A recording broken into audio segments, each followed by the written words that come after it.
आज हम लोग जानेंगे प्रजनन क्या है। प्रत्येक जीव जनन कैसे करते हैं। हर एक जीव है जो अपने जैसे नए संतान को पैदा करता है या नए संतान को जन्म देता है, तो उस जैविक प्रक्रिया को प्रजनन कहा जाता है। यानी प्रजनन एक प्रकार की क्षमता होती है जो हर जीव अपने जनसंख्या को बढ़ाने का कार्य करता है। प्रजनन प्रकृति द्वारा दी गई एक तरह के काफी अच्छा उपहार होता है जिसका उपयोग करके हर जीव अपनी आबादी को आगे बढ़ाता है। तो जब प्रजनन क्या है, प्रजनन यानी वह जैविक प्रक्रिया जिसके द्वारा हर जीव अपने जैसे नए संतान को जन्म देता है या अपने जैसे नए जीव को जन्म देता है। अब प्रजनन करने की दो विधि होती है, एक अलैंगिक प्रजनन और दूसरा होता है लैंगिक प्रजनन। अलैंगिक प्रजनन में एक जीव भाग लेता है, यानी अलैंगिक प्रजनन में एक जनक भाग लेता है। इन्हें वह प्रजनन जिसमें एक जनक भाग लेता है उसे बोला जाता है अलैंगिक जनन। इस जनन में एक ही जीव भाग लेता है, इसमें नर और मादा की जरूरत नहीं पड़ती है। इसमें जो संतान जन्म लेता है वो बिल्कुल जनक के समान होता है। बिल्कुल किसके समान होता है? जनक के समान होता है। इन जीवों में जन्म लेने वाले में विभिन्नता नहीं पाई जाती है। जो अलैंगिक जनन से जन्म लेते हैं उसमें विभिन्नता नहीं पाई जाती है। इन जीवों में समसूत्रण विभाजन होता है। इन जीवों में समसूत्रण विभाजन होता है।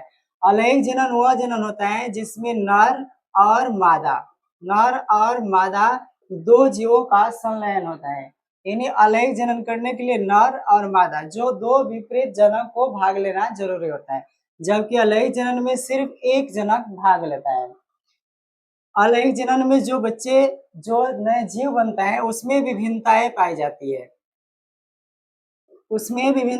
जाती है, जिन्हें कारण नर और मादा के संयोग से जो जीव जन्म लेता है वह अपने माता और पिता यानी अपने जनक से अलग होता है, इसलिए उसकी आबादी काफी हद तक आगे बढ़ती है। जबकि अलैंगिक जनन में जन्म लेने वाले जीव अपने ही जनक के समान होते हैं, इसलिए उन पर जो संकट आता है वो काफी ज्यादा प्रभाव डालता है। और जो अलैंगिक जनन होते हैं उसमें जन्म लेने वाले जीव पर संकट कम प्रभाव डालता है। अलैंगिक जनन में मानव आता है, कुत्ता आता है, गाय आती है और अन्य जीव आते हैं, जबकि अलैंगिक जो जनन होता है उसमें अमीबा, प्लाज्मोडियम